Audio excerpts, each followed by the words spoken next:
One TV ముఖాముఖి కార్యక్రమానికి స్వాగతం. ఈరోజు మన అతిథి కర్నూలు పార్లమెంట్ సభ్యులు బస్తిపాటి నాగరాజు ఉన్నారు. ఆయన 2024 ఎన్నికల్లో విజయాన్ని సాధించి ఎంపీగా ఏడాది కాలం పూర్తయిన సందర్భంగా ఆయన ఈ ఏడాది కాలంలో ఎలాంటి హామీలు నెరవేర్చారు, ఎలాంటి హామీల ప్రణాళికలో ఉన్నాయి, కర్నూలు నియోజకవర్గ అభివృద్ధికి, కర్నూలు పార్లమెంట్ నియోజకవర్గ అభివృద్ధికి ఎలాంటి కృషి చేస్తారన్న విషయాలను వారి మాటలను అడిగి తెలుసుకున్నాం. సార్ నమస్కారం. సార్ నమస్కారం అండి. సార్ ముందుగా మీరు గెలుపొంది ఏడాది కాలం పూర్తయింది. అంటే ఈ ఏడాది కాలం ఎలా ఉందంటారు కూటమి ప్రభుత్వం?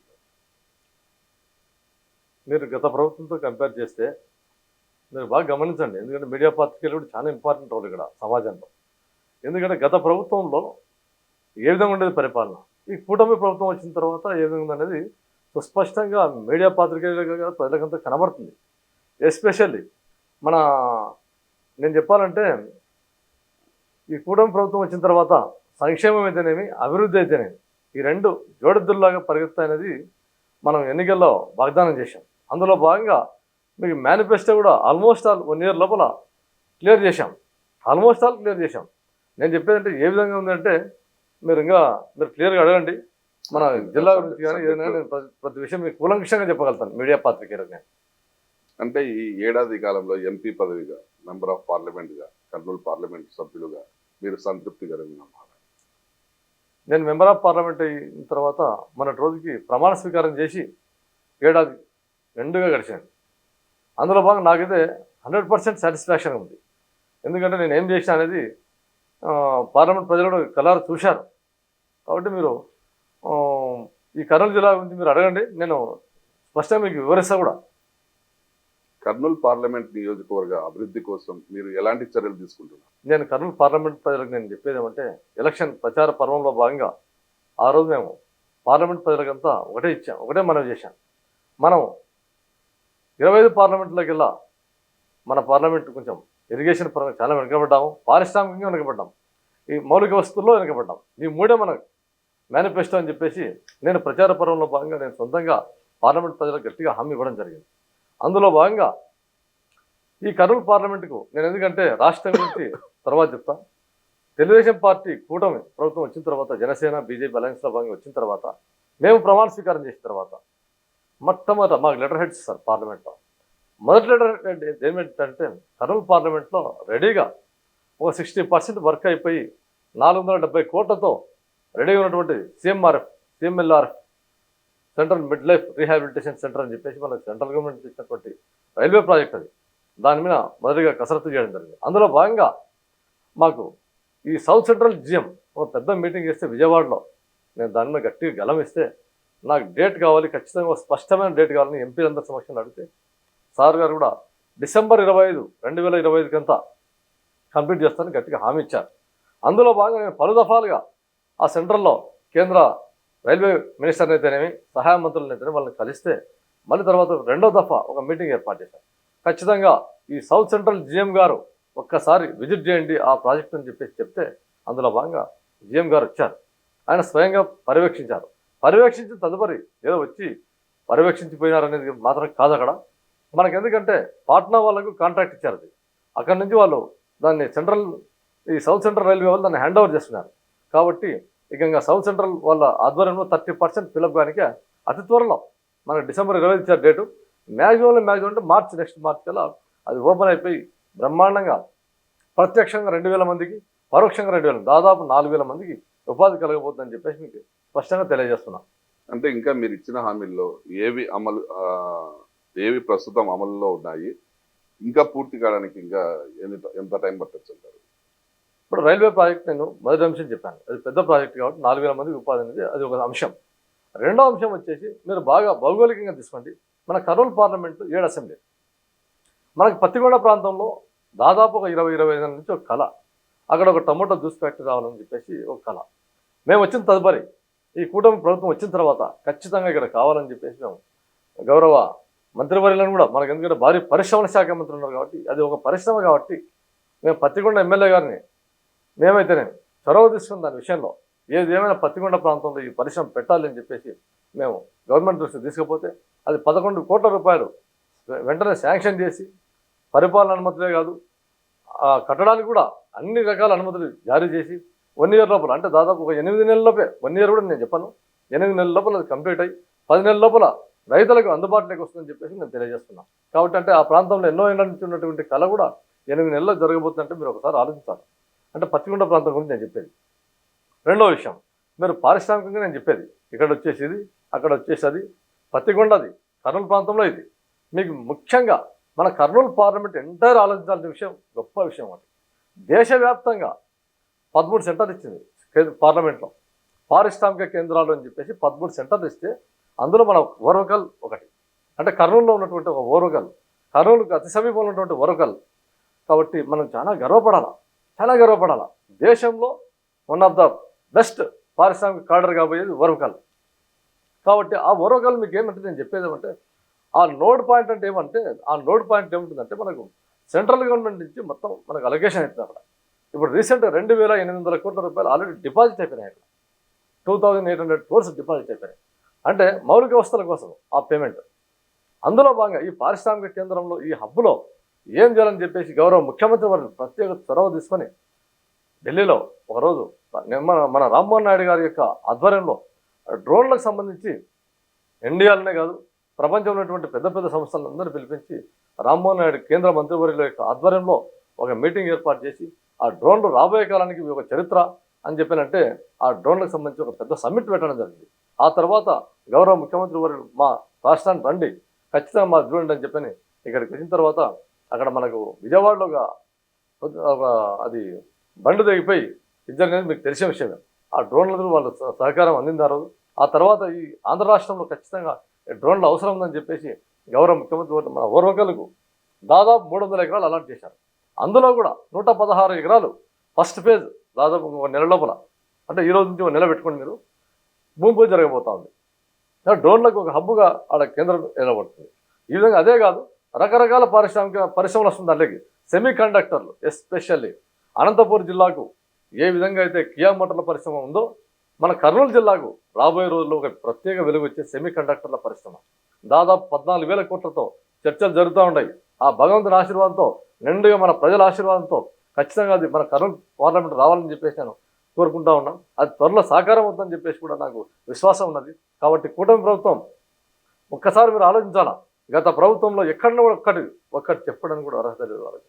మేము సంవత్సర కాలం నిండుగా అయ్యే లోపల మన కర్నూలు పార్లమెంట్ ఓర్వకల్ నోడైతేనేమి, ఇక్కడ రైల్వే పరంగా అయితేనేమి, మరణపడినటువంటి రైల్వే అయితేనేమి, పత్తికొండ ప్రాంతంలో ఒక టమాటా జ్యూస్ ఫ్యాక్టరీ అయితేనేమి, పారిశ్రామికంగా ఇది ఈ విధంగా పారిశ్రామికంగా మనం వడివడిగా అడుగులు వేస్తూ ఉన్నాం. ఇంకా మనకు 4 సంవత్సరాల పరిపాలన ఉంది. అందులో భాగంగా ఈ కర్నూలు పార్లమెంట్ అంతా బ్రహ్మాండంగా పారిశ్రామికంగా అభివృద్ధి పరిస్థితుల్లో సందేహమే లేదని చెప్పేసి మీకు అందరూ తెలియజేస్తా ఉన్నాం. గత ప్రభుత్వాలు కానీ, గత పాలకులు కానీ, అంటే గతం అంటే వైసీపీ అనే కాదు, ఇంతకుముందు పాలించిన ప్రభుత్వాలు కానీ, పాలకులు కానీ, ఈ పత్తికొండ ప్రాంతంలో ఈ సీడ్ పండే పంట టమోటా సీడ్ జ్యూస్కు పనికిరాదని చెప్పినారు. అందుకనే మేము జ్యూస్ ఫ్యాక్టరీ ఏర్పాటు చేయడానికి సమాయత్తం చేయడం లేదు ప్రభుత్వం అని చెప్పి అప్పుడు చెప్పింది. దీన్ని ఎలా అధిగమించి మీరు ముందుకు పోయారంటే? నేను ఒక మాట చెప్తాను. వాస్తవంగా ఏదైనా పరిశ్రమ పెడితే జనరల్గా దాంట్లో ఎంప్లాయీస్ అంటే అక్కడ స్కిల్ ఇస్తాం. మనం స్కిల్ సెంటర్ ఏర్పాటు చేసి ఆ పరిశ్రమ ఎటువంటి ఏర్పాటు చేయాలో ఆ విధంగా మనం సమకూర్చుకుంటాం. మనం ఒక టమోటా జ్యూస్ ఇండస్ట్రీ పెడుతున్నామంటే ఏ కేటగిరీ వెళ్ళినా అక్కడ మనం ఆ రకాలు ఉంటాయి. దాంట్లో ఆ రకాల రైతులకు సప్లై చేస్తే బ్రహ్మాండంగా పండించేటువంటి సత్తా ఉంది మా కర్నూలు జిల్లా రైతాంగానికి. కాబట్టి మన ఫ్యాక్టరీ ఇండస్ట్రియల్ భూమి పూజ చేసే రోజు కూడా ఆ రైతులకు కూడా కొంచెం చెప్పడం జరిగింది. అంతేగాక వ్యవసాయం అగ్రికల్చర్ ఆఫీసర్స్ కూడా మొత్తం పత్తికొండనే కాదు, ఆలూరు ప్రాంతం అయితేనే పత్తికొండ ప్రాంతం రైతులకంతా మొబిలైజేషన్ చేసి ఆ సీడ్స్ తెప్పించి ఆ వెరైటీస్ ఇస్తామని చెప్పేసి కూడా చెప్పడం జరిగింది. కాబట్టి ఆ సమస్య ఏం లేదు అది ఇక్కడ. కర్నూలులో రైతులు నిరుద్యోగ యువత ఇతర వర్గాలు ఎదుర్కొంటున్న సమస్యలు ఏంటి, వాటిని పరిష్కరించడానికి మీ వద్ద ఎలాంటి ప్రణాళిక ఉంది? మేము ఇప్పుడే చెప్పాం, మా కూటమి ప్రభుత్వం వచ్చిన తర్వాత దాదాపు 20 లక్షల ఉద్యోగాలు ఇస్తాం, అదే మా ధ్యేయం అని చెప్పడం జరిగింది. అందులో భాగంగా మీరు చెప్పారు నిరుద్యోగ సమస్య యువత అన్నారు. అందులో భాగంగా గౌరవ ముఖ్యమంత్రి వారి మేనిఫెస్టోలో భాగంగా 16,000 చిల్లర పోస్టులకు రాగానే సంతకం పెట్టారు. అతి తక్కువ టైంలో మీరు చరిత్ర తీసుకోండి ఒకసారి. ఇంత షార్ట్ పీరియడ్లో, ఇంత క్రైసిస్లో, ఫైనాన్షియల్ క్రైసిస్లో 16,000 చిల్లర పోస్టులు వేసినారంటే ఒక్కసారి ప్రజలు ఆలోచించాలా. ఏదో అవతల వాళ్ళు ఏదో బురద వెళ్తామని చెప్పేసి మాటలు చెప్తే కాదు. 16,000 చిల్లర పోస్టులకు కరెక్ట్ టైం పెట్టి ఆ టైం బౌండరీ ప్రకారం స్కూల్స్ రీఓపెన్ అయ్యేసరికి వీళ్ళంతా స్కూళ్ళలో ఉపాధ్యాయులుగా చేరాలని చెప్పేసి అందులో భాగంగా డిఎస్సి నిర్వహించారు. ఇంకా ఫలితాలు కూడా త్వరలో వస్తాయి. అంతేగాక ఎస్పెషల్లీ ఆంధ్ర రాష్ట్రంలోనే కర్నూలు జిల్లాకు ఎస్పెషల్లీ పెద్దపీట వేయబోతున్న నారా లోకేష్ గారు, మన విద్యాశాఖ మంత్రి గారు, ఆయన సార్ కూడా మాకు స్వయంగా చెప్పారు, మీ కర్నూలు జిల్లాకు ఎట్టి పరిస్థితిలో హైయెస్ట్ కోటా మీకే కేటాయించాము, టీచర్స్ కూడా దాదాపు 2,700 మంది మీకు అలాట్మెంట్ చేశామని చెప్పేసి సార్ చెప్పారు. ఎందుకంటే వెనకబడినటువంటి కర్నూలు వెస్టర్న్ పార్టీకి ఖచ్చితంగా న్యాయం జరగాల, అది జరగాలంటే ఖచ్చితంగా విద్యతోనే స్టార్ట్ కావాలని చెప్పేసి ఆ విద్యాశాఖ మాత్రులైనటువంటి మన గౌరవ నారా లోకేష్ గారికి నేను, ఎందుకంటే ఈ మీడియా ముఖంగా కూడా అంత పెద్ద నోటిఫికేషన్ ఇచ్చి మన కర్నూలు జిల్లాకు చేసినందుకు ఆయనకు నేను మరొకసారి ధన్యవాదాలు తెలియజేస్తా ఉన్నాను. రాయలసీమ ప్రాంతంలో ప్రధానంగా నీటి సమస్య ఉంది. దాన్ని ఎదుర్కోవడానికి ఎలా ఎదుర్కొంటారు మీరు? మీకు నేను పాత్రికేయులకు కానీ కర్నూలు పార్లమెంట్ ప్రజలకు కానీ మనకు ఉండేటువంటి సమస్య అంతా కర్నూలు వెస్టర్న్ పార్ట్కి నీటి సమస్య. మీరు ఒక్కసారి చూడండి, హంద్రీనివా అనేది వచ్చిన తర్వాత నుంచి ఈ రోజు వరకు దానికి, ఎందుకంటే దాదాపు 3,800 క్యూసెక్లు పారేటువంటి కెపాసిటీ ఉంది ఆ మోటార్స్కి. ఆ పంప్ సెట్లకు ఎంత కెపాసిటీ? 4,000 దాదాపు క్యూసెక్లు కొట్టేటువంటి కెపాసిటీ ఉన్నా కూడా ఆ రోజుల్లో కాలువ లైనింగ్ చిన్నగా చేశారు. 1,600 క్యూసెక్లు మాత్రమే పారుతూ ఉన్నాయి. గౌరవ ముఖ్యమంత్రి వర్యులు ఈ పశ్చిమ ప్రాంతం అయితేనేమి, అనంతపురం అయితేనేమి, చిత్తూరు అయితేనేమి, కుప్పం వరకు ఈ నీళ్ళు వెళ్ళాలా, ఈ ప్రాంతం అంతా సస్యశ్యామలం కాబట్టి ఈ నీళ్ళు సరిపోవట్లేదు అని సార్ ముఖ్యమంత్రి అయ్యి ఆ సీట్లో కూర్చున్న తర్వాత మొట్టమొదటి సంకల్పం. ఎందుకంటే మీరు ఉమ్మడి రాష్ట్రం కూడా తీసుకోండి, ఏ రోజు కూడా ఇరిగేషన్కి ఇంత పెద్ద మొత్తాన్ని కేటాయించలేదు. అది కూడా ఒకే ప్రాజెక్టుకు సార్ నా రాయలసీమ ప్రజలు చాలా విలవిల్లాడిపోతారని చెప్పేసి చెప్పిన మాట ప్రకారం రాగానే ఈ హంద్రీనివా విడుదల జరగాల్సిందే, ఈ ప్రాంత రైతులకంతా మనకు ఎమర్జెన్సీగా నీళ్ళు అంతాయి, ఈ ప్రాజెక్టులు అవి కట్టాలంటే కొంచెం టైం పట్టే అవకాశం ఉంది, ఎమర్జెన్సీగా 100 రోజులు టైం లిమిట్, టైం బౌండరీ పెట్టేసి ఏదేమైనా కూడా మల్యాల ఎత్తిపోతల పథకం నుంచి ఈ వాటర్ వెళ్ళిపోవాలని చెప్పేసి 16 మీటర్లు దాదాపు చేస్తూ ఉన్నాం. అంటే అంత వెడల్పు అయిపోతూ ఉంది. అంటే మనకి నీళ్లు కూడా 3,800 క్యూసెక్లు పారే అవకాశం ఉంది. అంటే మనకి దీనివల్ల బెనిఫిట్ ఏమంటే మన కర్నూలు పార్లమెంట్లో ఎస్పెషల్లీ పత్తికొండ, దేవనకొండ మండలం, ఆలూరు కాన్స్టిట్యూషన్లో ఈ ప్రాంతం అంతా ఈ నీళ్లు రావడం వలన, అదనంగా కోటకు రావడం వలన దాదాపు 60,000 ఎకరాలు అదనంగా పొలం మనకు వాడుకలోకి రాబోతూ ఉంది. దీనికోసం అంతేగాక మధ్యకర ప్రాంతంలో పత్తికొండ తాలూకాలో 2 స్లూయిస్ అదనంగా పెట్టాలని చెప్పాం. అంటే ఈ కాలువ వెడల్పు కావడంలో భాగంగానే మనం స్లూయిస్లు కూడా పెంచుకుంటా ఉన్నాం అదనంగా. అంటే స్లూయిస్లు పెంచుకోవడం అంటే మామూలుగా కాలువ పోయేటప్పుడు మనం మధ్యలో పెంచడానికి లేదు ఛాన్స్. దేవుని దయ వల్ల ఈ అవకాశం వల్ల గౌరవ ముఖ్యమంత్రి వర్యులు ఈ వెడల్పు చేయాలనే కార్యక్రమం కొనుక్కోవడం వల్ల మనలాంటి పశ్చిమ ప్రాంతం అంతా పోయి అడిగితే సార్ కాదనకుండా ఎక్కడెక్కడ అవసరం ఉందో ఆ ప్రాంతాల్లో కర్నూలు జిల్లాకు స్లూయిస్లు పెంచడానికి అవకాశం ఇవ్వండి అని చెప్పేసి గౌరవ ముఖ్యమంత్రి స్వయంగా నిమ్మల రామానాయుడు గారికి చెప్పడం జరిగింది. అంతేగాక అంటే మీరు ఒకసారి ఆలోచించండి, ఇరిగేషన్ పరంగా మనం విలవిల్లాడిపోతూ ఉన్నాం. అందులో భాగంగా మనకు ఫస్ట్ సంవత్సరం 3,000 కోట్ల రూపాయలు శాంక్షన్ చేసి హంద్రీనివా వెడల్పు అయితే మనకి ఇంకా అయిపోయింది. 1 నెల 2 నెలల లోపల మనకు నీళ్లు పారుతాయి బ్రహ్మాండంగా. మరి ఇంత 1 ఇయర్ లోపల ఇంత పెద్ద పని ఎవరైనా చేశారు? ఇంతవరకు ఎవరు చేయలేదు. ఇంత క్రైసిస్ ఉన్నా కూడా అంత బడ్జెట్ పెట్టి చేస్తారంటే గౌరవ ముఖ్యమంత్రి వాళ్ళు మన జిల్లా ప్రజలంతా ఆయన రుణం తీర్చుకోవాల్సిన ఆవశ్యకత ఎంత అని చెప్పేసి తెలియజేస్తున్నాను. ఇప్పుడు ఎన్డీఏ కూటమి ఇచ్చిన హామీలైన సూపర్ 6 పథకాలను అంటే కర్నూలు పార్లమెంట్ నియోజకవర్గంలో ఎలా అమలు చేస్తున్నారు? ఒక్కసారి నేను రాష్ట్ర ప్రజలకు ఇస్తేనేమి ప్రతి ఒక్కరికి నేను తెలియజేసేది ఏమంటే, వాస్తవంగా మేనిఫెస్టోలో చెప్పినవే కాక అదనంగా కూడా చేస్తూ ఉన్నారు గౌరవ ముఖ్యమంత్రి వారు. మీరు ఒక్కసారి చూడండి, మేనిఫెస్టోలో మనకేం చెప్పారు? ఫస్ట్ పెన్షన్ అనేది 3,000 నుంచి నేను 4,000 చేస్తున్నారు. సార్ చెప్పిన మాట ప్రకారం టంచన్గా సార్ వచ్చిన తదుపరి సంతకం పెట్టి సార్ స్వయంగా ప్రతి నెల ప్రతి ఒక జిల్లా సెలెక్ట్ చేసుకొని స్వయంగా వెళ్ళిస్తా ఉన్నారు. అంటే గతంలో మీరు ఇండియాలో కూడా తీసుకోండి, ఎక్కడ కూడా పెన్షన్ విధానాన్ని ఒక గౌరవ ముఖ్యమంత్రి వారి హోదాలో అక్కడ పోయి ఇచ్చినటువంటి దాఖలాలు ఎక్కడ లేవు. ప్రతి నెల టంచన్కి ఇస్తామంటే సార్ యొక్క దార్శనికత, నిబద్ధత. 200 నుంచి 2,000 చేసినటువంటి కంత తెలుగుదేశం పార్టీదే, 2,000 నుంచి 4,000 చేసినటువంటి కంత కూడా చంద్రబాబు నాయుడు ఇది. కాబట్టి పెన్షన్ కార్యక్రమం ఒకటి. నెక్స్ట్ రైతాంగం గొడ్డలి పెట్టిగా ఉండేది ఇది ల్యాండ్ టైటిలింగ్ యాక్ట్. ఇది చాలా ప్రమాదకరంగా ఉండేది. ఇది మనం మేనిఫెస్టోలో పెట్టాం, మనం ఎలక్షన్ ప్రచార పరంలో కూడా చెప్పాం. అందులో సార్ దాన్ని కూడా ఆ టైటిలింగ్ యాక్ట్ రద్దు చేయడం జరిగింది. ఇది రెండో అంశం. Sand policy. శాండ్ మీరు బాగా చూడండి ఒకసారి, గవర్నమెంట్ వచ్చిన తర్వాత ఒక 2 months వరకు దాని మీద సీనరేజ్ వసూలు చేశారు. ఆ తర్వాత సార్ ముఖ్యమంత్రి వర్యులు మాకు ఒకసారి మీటింగ్ పెట్టుకొని ఎమ్మెల్యేలు ఎంపీలు అందరూ కూర్చోబెట్టుకొని ఆ సీనరీ కూడా వద్దయా, ఈ 250 కోట్లు దాదాపు వస్తుంది మనకు, అది కూడా వద్దు, కంప్లీట్ శాండ్ ఉచితమన్నాం కాబట్టి ఖచ్చితంగా కంప్లీట్గా ఫ్రీగా పారదర్శకంగా జరగాల్సిందని చెప్పేసి ఆ సీనరీ అమౌంట్ 250 కోట్లు కూడా వద్దు అని చెప్పి ఘంటాపదంగా చెప్పినటువంటి నాయకుడు మా చంద్రబాబు నాయుడు గారు. ఆ విధంగా ఇసుకను పాలసీని పారదర్శకంగా చేసినటువంటి వ్యక్తి మన గౌరవ ముఖ్యమంత్రి చంద్రబాబు నాయుడు గారు. కాబట్టి శాండ్ అది. ఇకపోతే మీరు బాగా ఆలోచించాలా, తల్లికి వందనం ఇది ప్రతిపక్షాలు గగ్గోలు పెట్టాయి. వాళ్ళ బాధ ఏం లేదు, తల్లికి వందనం వీళ్ళు చేయలేరు, వీళ్ళతో కాదు, మేము ఒకరికేయడానికి మేము ఇద్దరికి అని చెప్పి ఒకరికేయడానికి మేము ఎంతో కష్టపడ్డామని వాళ్ళు అనుకున్నారు. కానీ మేనేజ్మెంట్ అనేది ఎట్లుంటుంది, ఒక అడ్మినిస్ట్రేషన్ ఎట్లుంటుందని చెప్పేసి మా ముఖ్యమంత్రులు నిరూపించారు. తల్లికి వందనం అనేది కరెక్ట్గా ఆయన కూడా ఆ రోజు వచ్చే మొదటి రోజు ఏమీ లేదు, ఒక సంవత్సరం పరిపాలన తర్వాత ఆయన వేసింది. మా ముఖ్యమంత్రి గారు ఏ విధంగా మాట ఇచ్చారో ఈ మాటను మనం కట్టుబడి ఉండాల్సిందే, చేయాల్సిందే. ఏది ఏమైనా కూడా పిల్లలంతా స్కూల్లో జాయిన్ అయ్యేసరికి పడాలని చెప్పేసి 8,790 కోట్ల రూపాయలు ఒక సింగిల్ నైట్లో కొట్టేశారు. పర్సంటేజ్ కాదు ఇక్కడ 70%, 80% ఏం చేయలేదు, ఆల్మోస్ట్ వాళ్ళు ఒక నైట్లో కొట్టేశారు. అందరూ బ్రహ్మాండంగా సంతోషంగా ఉంటారు. ఎంతమంది పిల్లలు ఉంటే అంతమంది, 5 మంది పిల్లలు, 4 పిల్లలు ఉన్న వాళ్ళంతా ఎంత బ్రహ్మాండం చక్కగా అందరు గర్వం. ఎక్కడైనా మీరు ఒక్కటైనా చూశారు ఇష్యూ? ఎక్కడ ఇష్యూ లేదు అసలు. కాబట్టి అంత పైలట్ ప్రాజెక్ట్గా తీసుకొని ఈ పైలట్ ప్రాజెక్ట్గా తీసుకొని రాష్ట్రం అంతా తల్లికి వందనాన్ని సమర్పించి ప్రజల యొక్క రుణాన్ని తెంచుకునేటువంటి నాయకుడు మా చంద్రబాబు నాయుడు గారు అని చెప్పేసి మీకు తెలియజేస్తున్నాం. అంటే అంతేగాక మీకు సిలిండర్ తీసుకోండి, సిలిండర్ కూడా మేము ఇచ్చేశాం. సిలిండర్లు మూడు సిలిండర్లు ఇస్తా ఉన్నారు, వచ్చే సిలిండర్ కూడా ఇచ్చేశారు. అదిగాక దీపం అనేది, ఎందుకంటే అప్పట్లో దీపం 1 సార్ పెట్టారు, దీపం 2లో భాగంగా మన సిలిండర్లు ఇచ్చారు, అది ఓకే. అంతేగాక రేపు ఆగస్టు 15 ఎన్నో రోజులు లేదు, ఒక నెలన్నర ఉంటే అయిపోద్ది. ఆగస్టు 15 కూడా మీరు ఉచిత బస్సు ఏదైతే కోరుకుంటున్నారో తెలంగాణ కర్ణాటక రాష్ట్రాల్లో ఉచిత బస్సులు వాళ్ళు ఏ డ్రాబ్యాక్స్ ఉన్నాయి అది కాదు, మన ఆంధ్ర రాష్ట్రంలో అంతకు మించిన బ్రహ్మాండమైన సర్వీస్ చేయాలి ఈ ఉచిత బస్సు అని చెప్పేసి సార్ రకరకాలుగా సర్వే చేసి ఉచిత బస్సు అంటే ఎట్లా ఉంటుంది, ఆ ప్రయాణం అంటే ఎంత ప్రశాంతంగా ఉంటుందని చెప్పేసి అందులో భాగంగా రేపు ఆగస్టు 15 రోజు ప్రజలకు స్వాతంత్రం ఏ విధంగా అయితే వచ్చిందో ఆ తల్లులకు కూడా ఉచిత బస్సుని అందించాలని చెప్పేసి మా సార్ మాట కూడా ఇచ్చారు.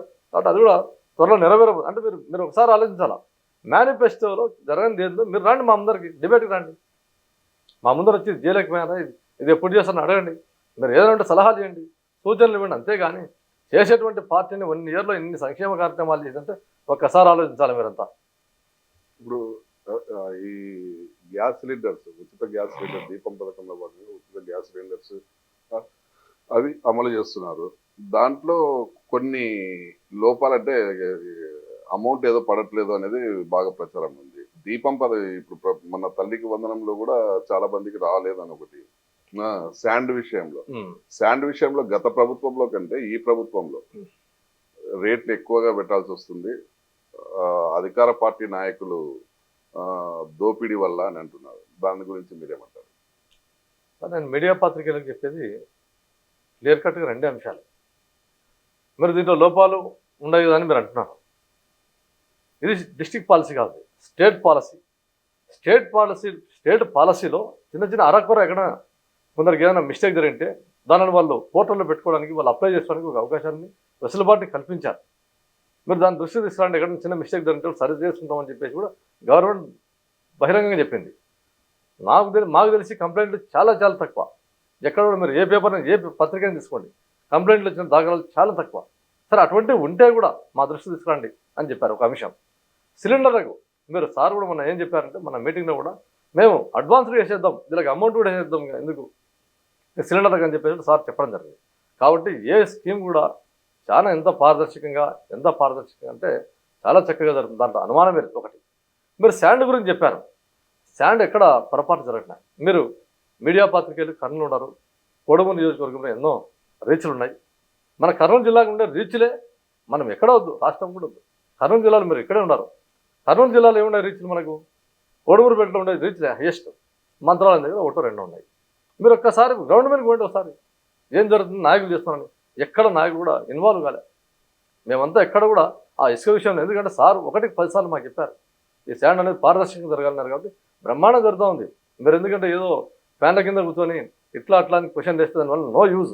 మీరు గ్రౌండ్ మీదకి పోయి ఆ శాండ్ దగ్గర వాళ్ళతో పెట్టి మైక్ పెట్టి మీరు ఇట్లా అడగండి, ఒకసారి ప్రజల మనోభావాలు తెలుసుకోండి. ఫ్యాన్ల కింద కూర్చొని అని చెప్తున్నాం. మామూలుగా జనరల్ గా ప్రజల నుంచి వచ్చిన దాన్ని మేము మీ దగ్గర ప్రశ్నిస్తున్నాం. ప్రజల మనోభావాలు తీసుకొని మీరు కూడా మా దృష్టికి తీసుకురండి. ఎక్కడైనా లోపాలు ఉంటే సరి చేయని కూడా మేము మా వంతు ప్రయత్నం చేస్తామని చెప్పేసి కూడా మీకు ఈ మీడియా ముఖ్యంగా తెలియజేస్తున్నాం. మొట్టమొదటిగా మీ అడుగు పత్తికొండ ఏరియాలో టమాటా జ్యూస్ ఫ్యాక్టరీ ఏర్పాటు చేయడంలో సఫలీకృతులయ్యారు. అందులో ఆ ప్రాంత రైతులు కూడా చిరకాల కోరిక అది. కాబట్టి ఇంకా మీరు చెప్పిన విధంగా అన్ని ప్రాజెక్టులు సాధించి కర్నూలు పార్లమెంట్ నియోజకవర్గంలో బస్తిపాటి నాగరాజు అనే మార్కును నిలబెట్టుకుంటారని ఆశిస్తూ సెలవు తీసుకుంటాం. ధన్యవాదాలు.